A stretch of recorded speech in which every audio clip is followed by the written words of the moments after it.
η κεμετζέ, η ποντιακή λύρα, είναι φιαλόσχημος, όπως βλέπετε, και τρίχορδος. Κατασκευάζεται σε διάφορα μεγέθη, οπότε και ο ήχος κάθε οργάνου είναι διαφορετικός. Το μήκος είναι γύρω στα 60 εκατοστά,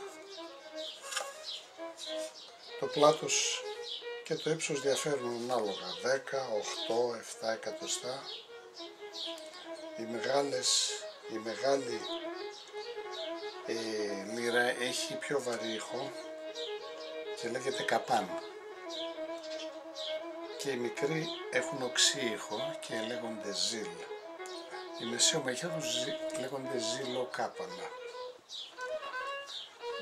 Επίσης οι ζήλ και μετζέδες είναι κοντύτερες, 50 πόντους περίπου στο μήκος και πιο στενές στα πλαϊνά τους. Εδώ θα περιγράψουμε την κατασκευή με κολλητά μέρη, γιατί υπάρχει και η μέθοδος με το μονοκόμματο σκάφος.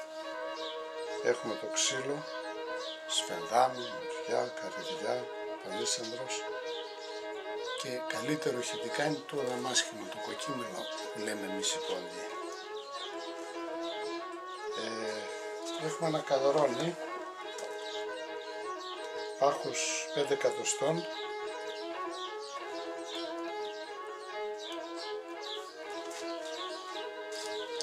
λοιπόν έχουμε το καδρόνι αυτό 5 εκατοστά πάχος. Ένα μέρος το κρατάμε ατόφυλλο όπως είναι, για να κόψουμε από εδώ το πάνω μέρος, το οποίο είναι το κεφάλι με το λαιμό, τη γούρα, και το πίσω μέρος, το τόξο, το κάτω μέρος της λύρας. Το υπόλοιπο το κόβουμε στην πριονοκαρδέλα σε κομμάτια πάχους 4-5 χιλιοστών, από τα οποία θα κόψουμε τα πλαϊνά και το κάτω μέρος της λύρας, τον πάτο. Σαν προεργασία ετοιμάσαμε διάφορα πατρόν πάνω στο οποίο θα βαδίσουμε με τα μεγέθη της λύρας. Ένα ολόκληρο επίπεδο σχέδιο. Επίσης έχουμε το κεφάλι, τα τόξα πίσω και το σπαρέλ επίσης, τα τάστα δηλαδή της λύρας, επίσης και τα πλαϊνά κομμάτια.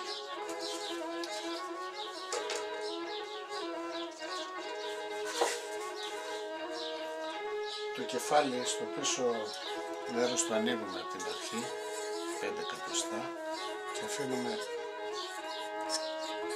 ξύλο 1,5 εκατοστό για να κρατηθούν τα οτεία,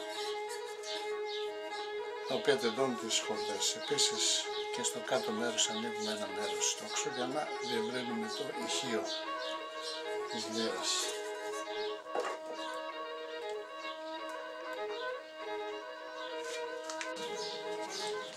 Σε ένα κομμάτι ξύλο έτσι χοντρό, 60 εκατοστά για τις μεγάλες λύρες και 50 εκατοστά για τις λύρες της ζήλ, κολλάμε το πάνω μέρος με σφιχτήρες, στερεοποιούμε το πάνω και το κάτω μέρος.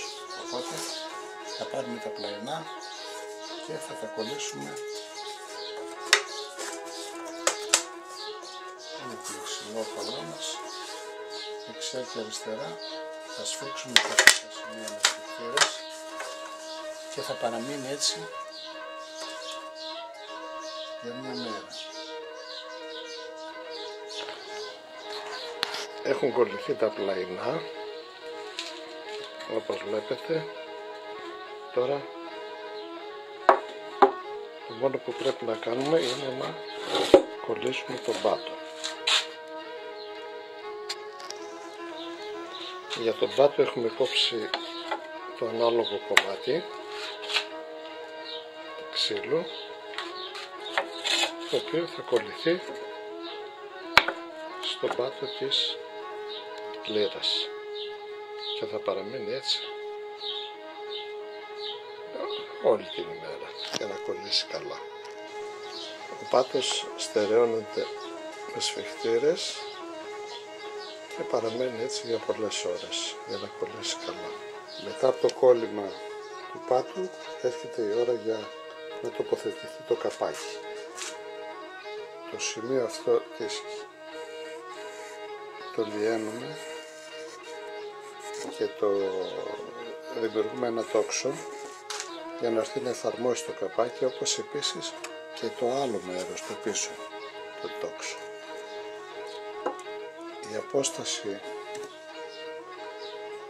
από εδώ μέχρι εδώ, το ύψος δηλαδή, πρέπει να είναι παράλληλα ίσο με την πλευρά.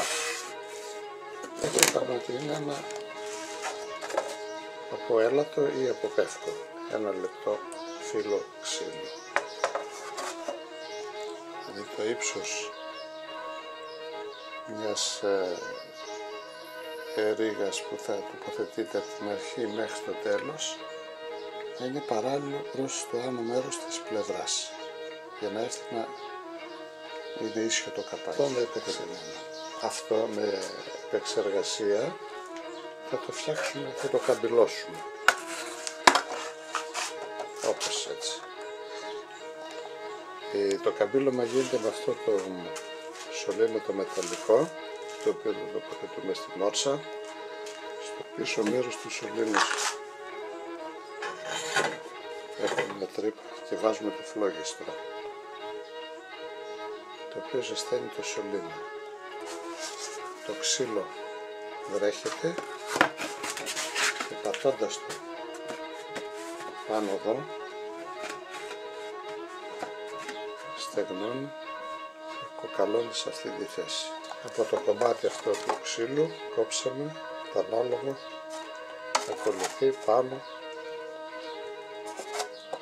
στην λίρα.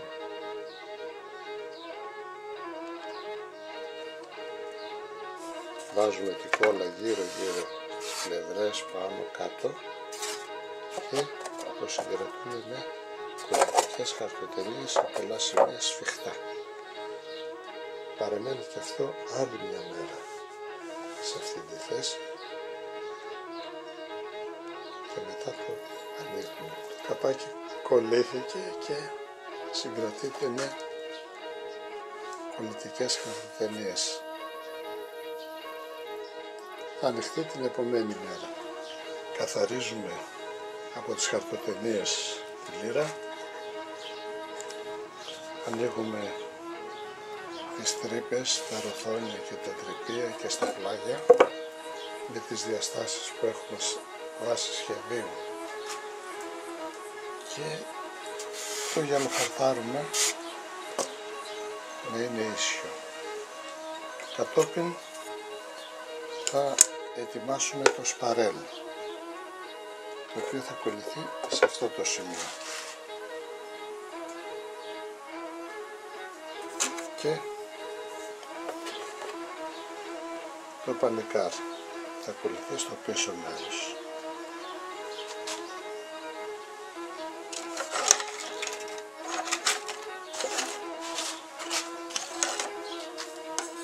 Στο σπαρέλ μπορούμε να κάνουμε διάφορα σχέδια, έτσι, για να, όπως και στο πανικάρ,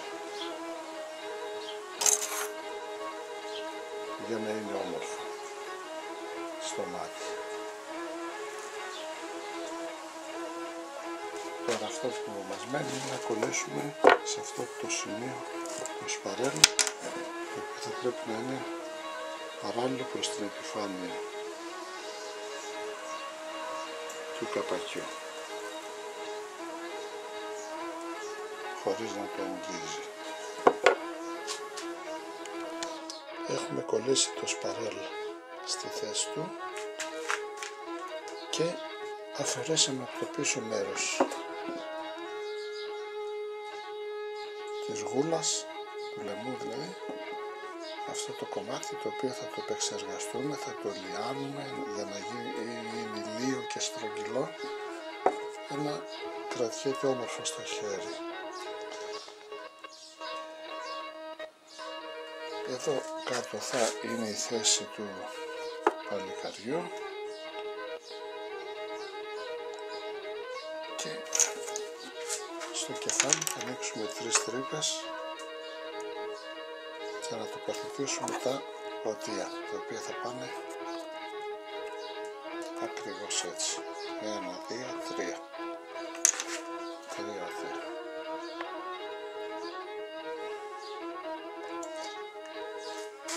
Αυτά τα κατασκευάζουμε με ειδικό εργαλείο. Τα εργαλεία για να φτιάξουμε τα σωστά οτεία είναι χορδοστάτης, δηλαδή είναι η ξύστρα, η οποία έχει διάφορες τρύπες ανάλογα πόσο φαρδί θέλουμε να είναι.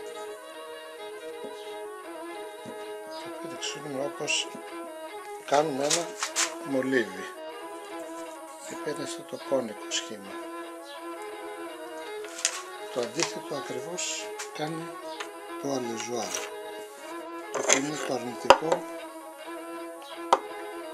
Δηλαδή εδώ πάνω θα δείξουμε μια τρύπα μικρή και με το αλεζουάρ θα την μεγεθύνουμε ακριβώς στο μέγεθος που είναι και το ότι για να έρχεται και να σφινώνει στο σημείο αυτό. Έχουμε τεμπάσει την κεμετζέ κάνοντας διάφορα σχέδια, όπως εδώ τον αητό, στο πλάι λουλούδια, υπογραφή στο πίσω μέρος. Απλά να ομορφύνουμε το σκάφος. Τοποθετούμε, αφού για να χαρτάρουμε καλά όλο το σκάφος, τοποθετούμε χαρτοτενίες πάνω στο καπάκι και στο σπαρέλ, ώστε με το βάψιμο να μην χρωματιστούν τα μέρη αυτά, τα οποία ειδικά το καπάκι παραμένει πάντα άβαφο, απλά μόνο τρίβεται. Το λούστρο θα το κάνουμε με το πιστολάκι, με νέφος αριό, 2, 3, 4 περάσματα μέχρι να έχουμε το αποτέλεσμα που θέλουμε.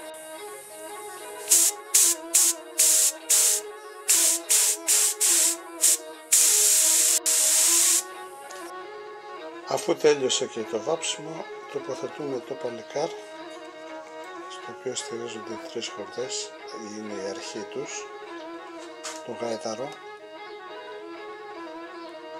πάνω στον οποίο να κουμπάνε, και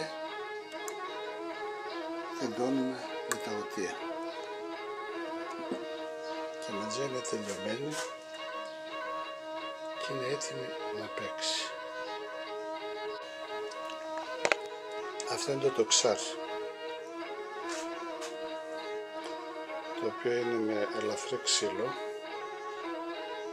και οι τρίχες του είναι από άλογο, ουρά αλόγου, συνήθως αρσενικού όπως λένε, για να μην, γιατί το θηλυκό τις βρέχει με τα ούρα του και δεν είναι αντοχές οι τρίχες.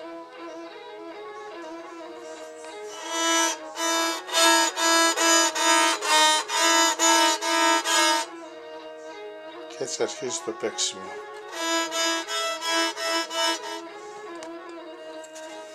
Κολλήσαμε αυτό το τακάκι στην άκρη του σπαρελιού για να κρατάει λίγο, όπως είπαμε, τις χορδές λίγο ψηλά από το σπαρέλ, από το κεφάλι του σπαρελιού. Τώρα θα σας δείξω πώς θα μπει το στουλιάρ κάτω, όπως είπαμε, από το δεξί πόδι του γαϊδάρου, όπως κάθεται ο γαϊδάρος,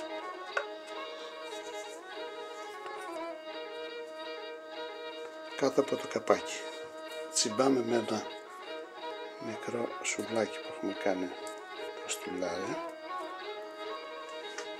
το φέρνουμε στη θέση που θα μπει.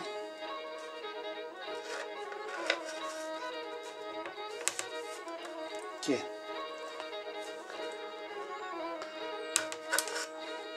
μετά ανασηκώνοντας ελαφρά με ένα κατσαβίδι το καπάκι, το βάζουμε από κάτω. Αρατέν η μεντζέπη παλανών εμάς τυπόντιους, έμορφος, μικρέσα και πολλά γλυκολάλετος, πάντα να ακούτε εντολέ και εντοτραποδί, και να είσετε Ιαν και ευλογία. Γιώργος Κωνσταντινίδης, Καλαμαριά.